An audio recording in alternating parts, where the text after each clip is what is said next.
नमस्कार, ABN news live Marathi channel मध्ये आपले स्वागत। आपण बघत आहात ABN news live Marathi.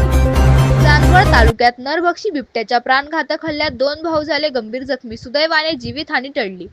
Chandwad तालुक्यातील केंद्राई देवस्थान म्हणून प्रसिद्ध असलेल्या खडकओझर या गावी शेतात गहू या पिकाला पाणी देत असलेली 2 सख्खे भाऊ नंदू पगार व बबन पगार यांच्यावर 2 बिबट्यांनी जीवघेणा हल्ला केल्याने ते दोघे शेतकरी बंधू गंभीर जखमी झाले असून दोघं भावांनी नरभक्षी बिबट्याच्या हल्ल्याचा प्रतिकार केल्याने दोघं भावांचे प्राण वाचले।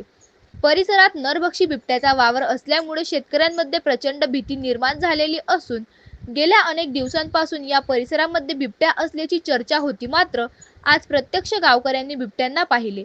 खडकओझर येथील शेतकरी बबन मोतीराम पगार व नंदू मोतीराम पगार या दोघं भावांवर बिबट्याच्या जोडीने प्राणघातक हल्ला केल्याची माहिती मिळताच चांदवड वन परिक्षेत्र अधिकारी विशाल कुटे, वनपाल वाल्मिक भरगड, वनरक्षक चंद्रकांत मार्गेपाळ, किशोर मोहिते, वन मजूर वसंत देवरे, श्री भारत वाघ व अशोक शिंदे घटनास्थळी दाखल झाले व त्यांच्या मदतीने रुग्णांवर योग्य ते उपचार करण्यासाठी वडाळभोई प्राथमिक आरोग्य केंद्रात दाखल करण्यात आले।